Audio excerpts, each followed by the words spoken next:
இன்னைக்கு எங்கள் வீட்டு சமையல் என்னன்னு பார்க்கலாங்க. சனிக்கிழமை அப்படின்னாலே சாம்பார் வந்துடும். சாம்பார், ரசம், வெண்டைக்காய் சாம்பார் தான் பண்ணேன். அதுக்கு காம்போவாக என்ன பண்ணியிருக்கேன் பார்க்கலாங்க. சாம்பார் ரசம் அப்படின்னாலே சீக்கிரமாக சமையல் முடிஞ்சிருங்க. சுட சுட சாதமும் வடித்து எடுத்து வச்சாச்சு. இப்போ வெண்டைக்காய் சாம்பார் தாங்க.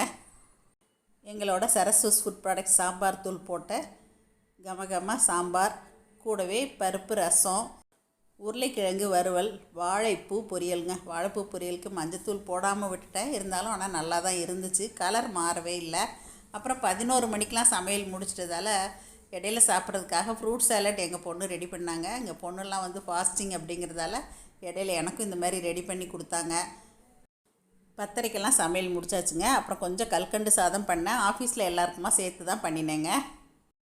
எல்லாம் செஞ்சு முடித்த உடனே எங்கள் வீட்டு ஜீவராசிக்குங்க காகத்துக்கு வச்சுட்டு தான் சாப்பிடுவோம். அதனால் காகத்துக்கும் போட்டு எடுத்து வச்சுட்டு எங்கள் ஆஃபீஸ்லேயே எல்லாேருக்கும் கல்கண்டு சாதம் கொடுக்கலான்னு இந்த மாதிரி எடுத்து வச்சாச்சுங்க. எல்லாம் செஞ்சு முடிச்சுட்டு கொஞ்சம் நேரம் ரெஸ்ட்டுங்க. காலையிலேருந்து தொடர்ந்து வேலை செஞ்சதால் கொஞ்சம் நேரம் ரெஸ்ட் எடுத்துகிட்டு 1 மணிக்கு மேலே தான் நாங்கள் எல்லாருமா சாப்பிட்டோம். பருப்பு சாம்பார் இந்த மாதிரியெல்லாம் செய்யும்போது நான் கொஞ்சம் நெய் விட்டு தான் சாப்பிடுவேங்க. காய் அதிகமாக இருக்கும் என்னுடைய சமையலில் எப்போவுமே.